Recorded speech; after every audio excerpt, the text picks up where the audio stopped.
Hi student. GIT की online class में आप सबका स्वागत है।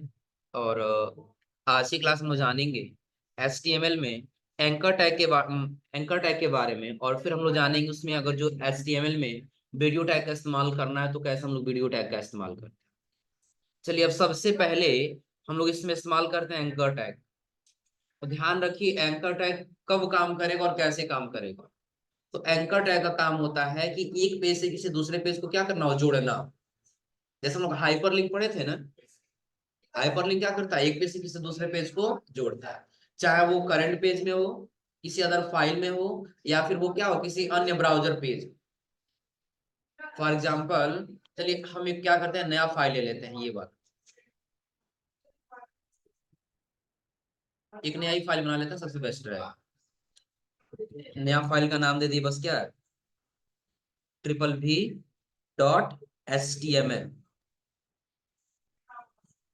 बॉयलर प्लेट लाने के लिए लगभग सबको पता है ना, एक्सप्लेनेशन मार्क और इंड। इसके नीचे आ गए। अब इसके नीचे हमको क्या करना है, एंकर टैग का इस्तेमाल करना है। किसका इस्तेमाल करना है, एंकर। अब ध्यान रखिए, पहले हम कोड पे आ गए और कोड पे आने के बाद हम यहाँ पे दे देते हैं क्या, H1 हेडिंग। क्या दे दिए, और यहाँ पे हम सिर्फ लिख दिए हेडिंग क्या, कंप्यूटर। क्या दे दिए, कंप्यूटर। सेव किए और आउटपुट पे आ गए। अब आपको कंप्यूटर का हेडिंग दिख रहा होगा ना, लेकिन इसके आगे हम एक लिंक लगाना चाहते हैं। अब ये लिंक किस चीज का लगाना चाहते हैं वो आपके ऊपर डिपेंड करता है। फॉर एग्जाम्पल, हो सकता है कि कहीं कहीं आप किसी ब्राउजर पेज का लेना चाहते हैं। आ रहा है समझ में ना। सब जैसे उदाहरण ले लीजिए, हम यहाँ पे टाइप कर इसके नीचे पैराग्राफ। क्या लगा दिए, पैराग्राफ। और चाहते हैं इसका नाम दे देना सरकारी रिजल्ट।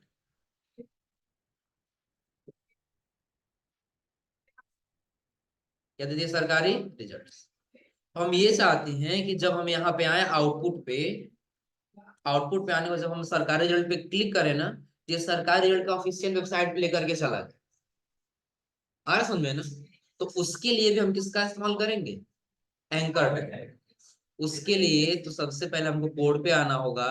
और कोड पे आने बाद जो पैराग्राफ लिखे हैं ना, उसके बाद पहले हम यहाँ पे लिखेंगे एंकर टैग। दिख रहा है ना। अब एंकर के आगे आपको एच रेफरेंस दिखाई दे रहा हो। क्या दिखाई दे रहा है, एच रेफरेंस। तो एच रेफरेंस का मतलब ये है कि यदि आप कोई लिंक देना चाहते हैं तो उस लिंक को किसके अंदर रखेंगे, एच रेफरेंस के अंदर। अब देखिए हमको यहीं पर देना है ना। तो उसके लिए पहले हम एक बार ब्राउजर पे आ जाएंगे और जो सरकारी रिजल्ट एक बार सर्च कर लेना होगा। क्या सर्च करना होगा, सरकारी। और इसका जो लिंक, ये वाला जो एड्रेस दिख रहा है ना, इसी एड्रेस को कॉपी करना होगा। और कॉपी करने के बाद से कोड के अंदर यहाँ लाके क्या कर लेंगे, यहाँ पे आ गया उसका कोड ना, इतना दिख रहा है ना। चलिए हम कंट्रोल यहाँ से सेव कर दिए। और अभी यदि हम आउटपुट पे आएंगे तो आपको अभी कोई लिंक दिखाई नहीं दे रहा। कुछ दिखाई दे रहा है, कोई लिंक इस पे हम क्लिक कर रहे हैं लेकिन इस पे चेंज नहीं। उसके लिए क्या करना होगा, आपको कोड पे आना होगा। और जो एंकर या तो इसके बीच में कुछ कंटेंट टाइप करिए। ऐसा हम कुछ भी टाइप कर दिए, देखिए यही हमारा लिंक बन जाए। जो नाम देना वो एंकर टैग के बीच में यहाँ देंगे, आउटपुट में आ जाएगी। देखिए वो नाम लिंक बन के आया है ना। क्लिक करेंगे, उस वेबसाइट पे लेके आया है। चलिए थोड़ा सा बैक कर लेते हैं यहाँ। हम चाहते नहीं ये सरकारी रिजल्ट को ही दे सके। तो उसके लिए हम कोड पे आ जाएंगे। और कोड पे आने के बाद से हम इसको हटा के, यही एंकर टैग क्लोज हो रहा है ना, इसको यहाँ से हटा करके और इसके बाद से पैराग्राफ के बाद से लाके क्या कर लेंगे, सेव करेंगे और आउटपुट पे आ जाएंगे। अब देखिए सरकारी रिजल्ट लिंक बन चुका है ना। इसलिए क्योंकि ये जो सरकारी रिजल्ट है, ये हमारा किसके अंदर आया है, बिल्कुल एंकर टैग के अंदर आ चुका है ना। तो अभी डायरेक्टली हमारा लिंक बना कौन सा, सरकारी। क्लियर है ना। अब जैसा हम यहाँ पे क्लिक करेंगे तो ये हमको कहाँ लेके चला जाएगा, सरकारी रिजल्ट। दूसरी चीज, कि अगर जो हम इसी में कोई फाइल बनाए, जैसे सपोज करिए इंडेक्स हमारा मेन फाइल है ना, हम चाहते हैं और यहाँ पे क्लिक करें किसी लिंक पे तो वही फाइल हमारा ओपन कर। इसका इस्तेमाल जानते हैं कब करते हैं हम लोग। चलिए बिल्कुल सिंपल समझिए, हम पहले कोई ब्राउजर पे आ जाते हैं और यहाँ पे एक वेबसाइट सर्च कर लेते हैं ऐसे ही। चलिए जैसे हम सर्च कर ले जीआईटी पढ़ रहा हूँ ना, अपना ही वेबसाइट सर्च कर ली, इतना दिख रहा है ना। अब देखिए अगर हम यहाँ पे फैकल्टी लॉगिन पे क्लिक करेंगे ना, तो ये फैकल्टी लॉगिन वाला ओपन हो जा रहा है। बैक आते हैं, अगर हम अफसर लॉगिन पे क्लिक करेंगे तो अफसर ओपन हो जा रहा है, बैक आ गए। अगर हम सीबीटी लॉगिन पे क्लिक करें तो सीबीटी लॉगिन आ जा रहा है। आ रहा है समझ में ना। तो क्लिक करने के बाद ये एक अलग पेज लेकर के आ रहा है ना। तो वैसे ही, और हम चाहते हैं अपने वेबसाइट अपने पेज पर कोई डिजाइन दे पाना, तो उसके लिए हम फिर किसका इस्तेमाल करेंगे, एंकर। किसका इस्तेमाल करेंगे, क्लियर है ना। अब उसके लिए सपोज कि हम यही वाला फाइल ओपन करना चाहते हैं, तो यहाँ पर हम पहले दे देंगे एंकर टैग, इसका क्या नाम है, index dot H T M. तो वही नाम यहाँ लिख लेना होगा, index dot H T M. आ गया ना। अब उसका नाम दे देंगे, आखिर ये किस नाम से फाइल बाहर जाएगा, पेज पर किस नाम से दिखाई देगा। हम इसका नाम दे दिए सिर्फ क्या, इंडेक्स। किस नाम से दिखेगा, सेव किए, और सेव करने के बाद से आउटपुट पे आ गया, ये वाला है ना। देखिए इंडेक्स नाम से दिखने लगा है ना। क्लिक करते ही आपका वो पेज आ जाए, पहला हम लोग का यही पेज था ना। फिर बैक आ गए, फिर क्लिक करेंगे, फिर लेके चला जाएगा, हो जाएगा ना। अब चलिए एक चीज और ध्यान रखिए, दूसरी चीज हमको क्या करना है, अगर जो हम यहाँ क्लिक कर रहे हैं ना इंडेक्स वाले पर, तो ध्यान रखिएगा ये इसी टैब में ही ओपन कर रहा है। टैब का मतलब समझ लीजिए, सबको फिलहाल क्लोज कर दिया। अभी कितना टैब ओपन हुआ है हमारे पास, एक टैब ओपन हुआ है ना। तो अगर जो हम इस पे क्लिक कर रहे हैं तो इसी टैब में ये ओपन हो जा रहा है, ओपन हो जा रहा है ना। आप लोग बहुत ऐसे वेबसाइट देखे होंगे कि और हम यहाँ क्लिक करते हैं ना, तो ये इस टैब में नो ओपन होकर के एक नया टैब लेकर के आ जाए। आ रहा है समझ में ना। उस नया टैब को अगर चाहते हैं ऐड कर पाना, तो उसके लिए फिर हम कोड पे आ जाए, और यहाँ पे ज्यादा हमको कोड नहीं करना है, बस जो हम एच रेफरेंस लगाए हैं ना, इसके अंदर ही आ जाएंगे, इन्वर्टेड कॉमा के बाहर और टैग के अंदर, हो जाएगा ना। देना होगा हमको पहले टारगेट, क्या देना है, एक टारगेट बनाना है क्या, कि पुराने वाले में नहीं जाना चाहिए, लेकिन एक नया फिर मेन लेके आ जाना चाहिए। क्या दे देंगे, क्या, मेन। सेव कर, टारगेट में क्या दे दिए, सेव किए, और आउटपुट में आ गए। अब देखिएगा इंडेक्स वाला यही फाइल है ना, तो क्या उसी वाले में ओपन हुआ है, अलग अलग आया है ना। लेकिन देखिए सरकारी रिजल्ट अभी उसी में ओपन हो। इससे क्या फायदा होगा, जैसे अगर जो बहुत ऐसे वेबसाइट देखते हम लोग एक लिंक पे क्लिक करते हैं ना, तो अगले वाले ऑप्शन पे लेके चला जाता है ना। आ रहा समझ में। तो जब उस पे लेके जाएगा तो वो इसी टैब में ना ओपन होकर के नए टैब में ओपन करता है। आ रहा समझ में। एग्जाम्पल समझिए, अभी हम इसका लिंक दिए हैं ना, चलो फॉर्म वाला भी अपना जोड़ लेते हैं। इतना कोड करने से फिर फायदा क्या है, कुछ ना कुछ बेनिफिट तो है ना। अब एक वेबसाइट हम बना रहे हैं, वेबसाइट बनाते समय ये होगा कि देखिए हमको ये क्या करना है, इस यहाँ से ओपन नहीं करना, बल्कि एक नए टैब में ओपन करना है। नया टैब में ओपन करके फिर दोबारा हम आके यहाँ पे ये काम कर सकते। सपोज करो हमको इसी पेज पे फिर दोबारा से काम करना है, और हम सरकारी रिजल्ट पे क्लिक कर दिए, तो इसी टाइम ओपन किया है ना, उस पेज से फिर काम करना, फिर पीछे आना पड़ेगा ना। आना पड़ेगा, नहीं आना पड़ेगा। लेकिन हम चाहते हैं दोबारा से न आना पड़े, हम इंडेक्स का यूज करेंगे जो अलग अगले टैब में ले चला जाएगा। ये भी क्लोज नहीं करना पड़ा, फिर दोबारा इस पे काम करना, जिससे वापस से आके अपना काम कर लेंगे। आ रहा समझ में। उससे नहीं होते किसी और समझ लीजिए, हम कोड पे आ गए, और यहाँ पे हम दे दिए क्या, H1 या H2 हेडिंग दे दिए, और इसमें हम लिख दिए फॉर्म, क्या दे दिए, और यहाँ पे हम आकर के लिख दिए एंकर टैग, और यहाँ दे दिए फॉर्म वन हम लोग का था ना, फॉर्म, और यहाँ पे फिर लिख दिए फॉर्म। सेव किए, और सेव करने के बाद से आउटपुट पे आए। अब देखिए एक फॉर्म का ऑप्शन दिख रहा है ना, मान लेते हैं एडमिशन फॉर्म है, आपको फॉर्म पे जाना है तो क्लिक करेंगे, इसी पेज में लेके आ गया है ना। हम चाहते हैं फिर बैक जाकर के उसके कुछ ऑप्शन देख सकें, तो क्लोज करेंगे, यानी कि इसको बैक जाएंगे तब तो इसमें ऑप्शन दिख पाएगा ना। हम चाहते हैं इस पे क्लिक करें तो ये अलग ही टैब में ओपन हो, इस टैब में ओपन। फिर हमने बताया उसके लिए क्या करना होगा आपको, हाँ सिंपल उस कोड में आ जाना होगा, और यहाँ पे आने के बाद से आपको क्या देना होगा, टारगेट देना होगा, और टारगेट के अंदर क्या लिखना होगा, मेन लिख देना, सेव करना होगा, और फिर कहाँ से कहाँ पे आना होगा, आउट। अब देखिए हम कोई भी इस पे काम कर रहे हैं, हमको लग रहा है कि नहीं, हमको नए वाले पेज पर इस पे क्लिक करते अगले वाले टैब में लेके चला जाए, तो क्लिक कर दे, क्लिक करते अगले टैब में लेके आ गया है ना। आपका ये पेज सेम जैसा था वैसे ही है।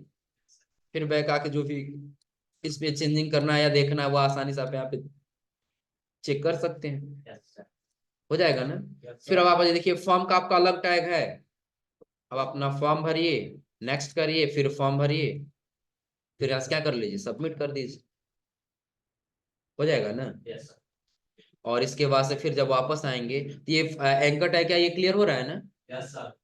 अब देखिए इसके बाद से अगर जो हम लोग इसमें कहीं, आप लोग ऐसे बहुत जगह देखे होंगे ना, जब भी कोई हम लोग वेबसाइट ओपन करते हैं तो वीडियो के रूप में ऐड अपने आप आने लगता है, ऐसा होता है ना। उसके लिए हमको यहाँ पे इस्तेमाल करना पड़ेगा वीडियो टैग का। किसका इस्तेमाल करना होगा, वीडियो। हाँ, वीडियो के अंदर आपको सोर्स दिखाई दे रहा होगा, एसआरसी, और एसआरसी का मतलब होगा सोर्स। आ रहा समझ में ना। तो ध्यान रखिए, जैसे हम लोग इमेज लगा रहे थे ना, तो इमेज लगाने के लिए हम लोग क्या कर रहे थे, हाँ सोर्स के अंदर हम इमेज का फोल्डर दे दे रहे थे। लेकिन उसके लिए हमारे फाइल में क्या था, एक फोल्डर था ना यहाँ पर, उस फोल्डर के अंदर हम अपना इमेज रखे थे।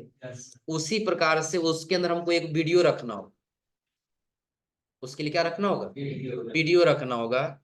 जैसे सपोज करिए कि हम आ जाएंगे अपने फाइल पे, ये वाला है ना, और इसके अंदर आके एक और हम फोल्डर बना लेंगे इस नाम से।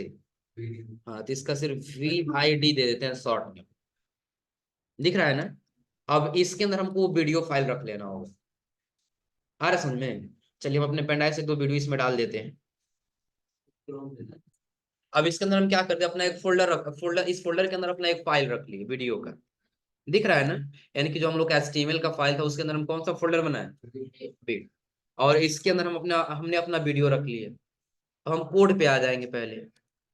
कोड पे आने वाला सोर्स यही है ना। देखिए फोल्डर का क्या नाम दिए हैं, यही है ना, VID। इंटर करेंगे तो क्या यही वीडियो है ना, हो जाएगा। अब इसके बाद से हम इसको कंट्रोल S से क्या कर लें, सेव, और उसके बाद से आउटपुट पे आ जाएंगे अपने पेज। अभी आपको वीडियो दिख रहा है ना, लेकिन काफी लंबा भी इसका साइज दिख रहा होगा। अभी प्ले होगा भी नहीं। उसके लिए फिर आप कोड पे आ जाइए, और कोड पे आने के बाद पहले हाइट विड्थ दे दीजिए। इसका हाइट दे दीजिए। हाइट हमने दिया कितना, लगभग 200 पिक्सल। कितना पिक्सल, 200। और इसके बाद से इसका विड्थ दे दिए 400 पिक्सल। 400 पिक्सल सेव किए, दे दिए पिक्सल, सेव कर लिए, और सेव करने के बाद कहाँ पे आ गए, तो आपको इतना साइज दिख रहा है ना। लेकिन अभी ये प्ले नहीं हो रहा है। उसके लिए यहाँ पे आना होगा, मेरे पास है।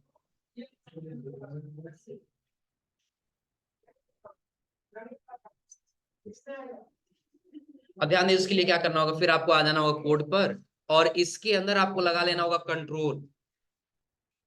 क्या लगाना होगा, कंट्रोल, हो जाएगा ना। कंट्रोल ऐसे करेंगे सेव, और सेव करने के बाद फिर आ जाएंगे आउटपुट। अब आप देखिएगा प्ले बटन सारा जुड़ चुका है ना। क्लिक करें तो वीडियो प्ले होने लगेगा, दिख रहा है ना। एक बार और समझिए हमने क्या किया, पहले कोड पे आ जाते हैं। कोड पे आने में ध्यान रखिए, सबसे पहले हमने वीडियो टैग लगाया है। सोर्स के अंदर हमने उस फोल्डर का नाम रखा जिसके अंदर वीडियो है, और फिर उसके बाद हमने वीडियो का फाइल दे दी। इतना क्लियर है ना। फिर आगे हम उसका हाइट दे देंगे, उसका हाइट कितना होना चाहिए, उसका विड्थ कितना होना चाहिए, हो जाएगा ना। और कंट्रोल्स हम इसलिए दिए हैं ताकि जो कंट्रोल्स नहीं रहेगा तो यहाँ पे प्ले करने का कोई ऑप्शन नहीं है। ध्यान रखिए, अभी हम इसको हटा दिए, कंट्रोल या से सेव किए, और फिर हम आउटपुट पे आ गए। तो क्या प्ले होने के लिए कोई बटन दिखाई दे रहा है, नहीं दिख रहा है ना। अब ये प्ले हो जाए उसके लिए हमने यहाँ पे लगा दिया कंट्रोल्स। उसके लिए क्या लगा दिए, कंट्रोल, सेव किए, और फिर आउटपुट पे आ गए। वॉल्यूम कम किए हम, इसीलिए नहीं सुनाई दे रहा होगा।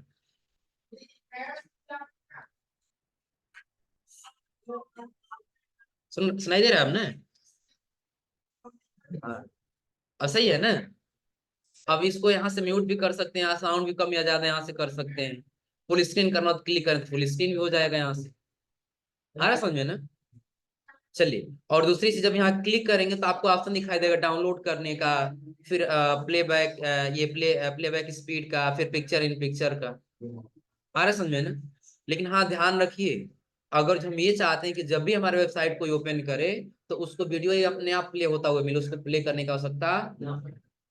लेकिन ऐसा करने से प्रॉब्लम ये होती है ना, कि जैसे किसी यूजर के पास जो है ना डाटा जो है कम बचा हुआ, आ रहा है समझ में ना? तो वो ये चाहता है कि हम थोड़ा सा डेटा बचा हुआ है हमारे पास, तो फटाफट ओपन कर हम इसमें कुछ चेक कर सकें। लेकिन जब ओपन करेगा तो वीडियो अपने आप प्ले होने लगता है, डेटा अपने आप ज्यादा खर्च। आ रहा है समझ में ना? इसलिए ज्यादा दिया नहीं, लेकिन अगर कहीं देना भी हो तो उसके लिए हम कोड पे आएंगे, और यहाँ आने के बाद से एक हम लिख देंगे इसी में ऑटो प्ले। क्या दे देना है? ऑटो। कंट्रोल उसके जस्ट आगे हम क्या दे दिए? ऑटो। कंट्रोल एस से सेव किए, और सेव करने के बाद हम आउटपुट पे आ गए। अब देखिए, प्ले तो हमने नहीं किया ना। रुकेगा, लास्ट जैसे खत्म हुआ फिर अपने आप रुक जाएगा। नहीं, जितना टाइम है उतना ही रहेगा। आ गया ना? बीच में रोकना चाहे तो फिर क्लिक करेंगे तब जाकर रुकेगा। आ रहा समझ में ना? अभी जैसे क्लोज बटन इसका हम लोग नहीं दिए हैं ना, जब हम लोग जावास्क्रिप्ट पढ़ेंगे तो उसके माध्यम से एक फंक्शन लगा देंगे, हाँ ये एड के रूप में आएगा, तो यहाँ क्लोज का बटन देंगे, क्लिक कर दिए, क्लोज हो जाएगा। ऐसे वेबसाइट पे दिया होता है ना। और एक चीज और ध्यान रखिए, अगर जो हम ये वेबसाइट फिर दोबारा यहाँ से आते हैं, आउटपुट में सेव किए और आउटपुट में आ गए, वीडियो अपने आप प्ले होने लगा, अपने आप प्ले हो गया ना। लेकिन कभी कभी ऐसा होता है कि वीडियो जो है ना अपने आप बंद नहीं होता है, अपने आप फिर दोबारा से आता रहता है, शुरू से फिर प्ले होता रहता है। आ रहा समझे ना?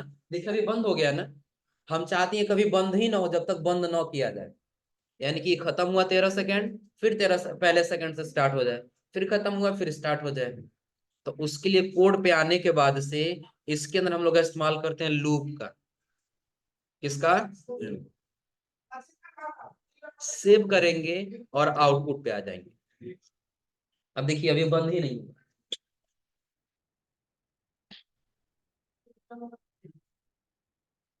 13 सेकंड का ही मात्र था ना। अब देखो स्टार्ट हो जा रहा है फिर से। उस नोट्स में नहीं है, नोट्स से बाहर ही बाहर बता रहा है। नोट्स खत्म। दिख रहा है ना जी?